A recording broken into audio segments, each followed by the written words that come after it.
Oang, our Chief Product and Innovation Officer, and Ms. Gay Martinez, the Chief Marketing Officer and Chief Bank Assurance Officer.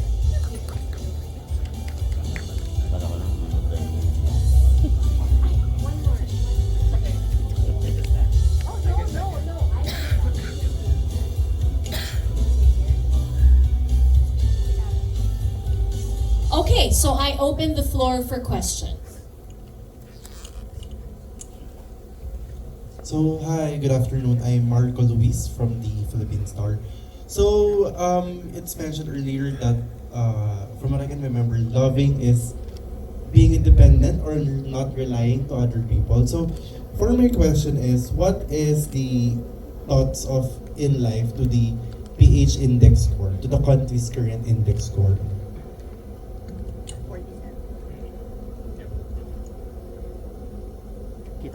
So 47, as Abby pointed out earlier, is parang medium, di ba? As she also pointed out earlier, it's not optimized yet. We want a higher score because the score indicates how prepared we are as a nation.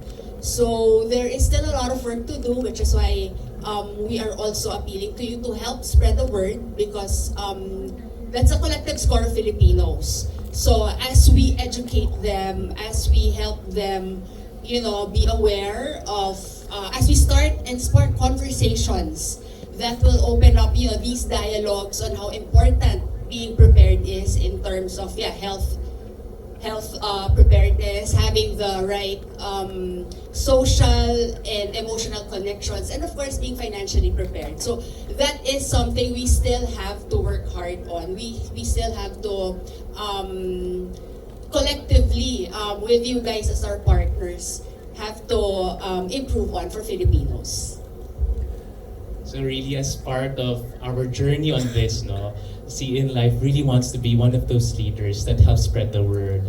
There is too much thought of insurance as really just being for dying.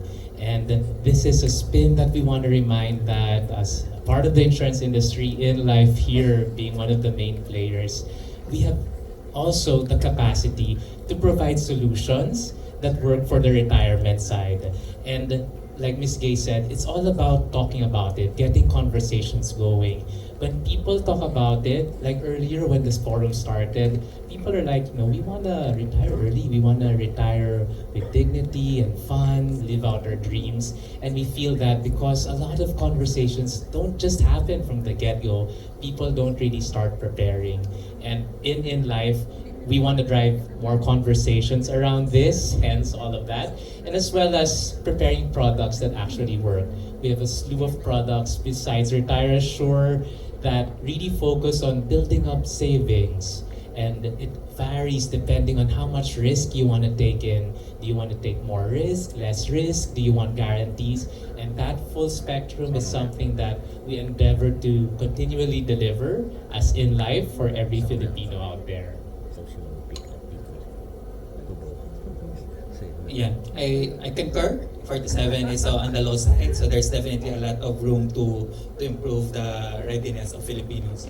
There are many aspects as shared by Abby on what's driving this low score. One is could be cultural. Filipinos, we have a lot of great values like bayanihan, but there are some like utang na loob or mamayana that actually does not lend well when it comes to retirement planning. Lalo na siguro sa utang na loob na you've heard of the term sandwich generation, yung mga Filipinos in their 30s to 50s who are supporting their parents and of course supporting their young family as well. There's a potential dependency trap na hindi sila they're not planning for retirement now and just hoping that their children will support them. But sometimes it will not be adequate. So we want to, as Joe and Gay mentioned, we really want to spark that conversation. You might find it bad, Filipinos are very young, like on average 24, so around our age. Like Nina Charmaine and etc. But what we found out in the retirement study that we did last year, actually the Gen Z and Millennial, they actually want to retire earlier. So 1 out of 5 Gen Z and Millennial, they want to retire before reaching 60. So the ambition is there. compared to the general population na 1 in 7 lang yung gusto mag-retire early. But despite the ambition, there's a big gap in terms of whether they're actually taking action or not. So, thank you for that question.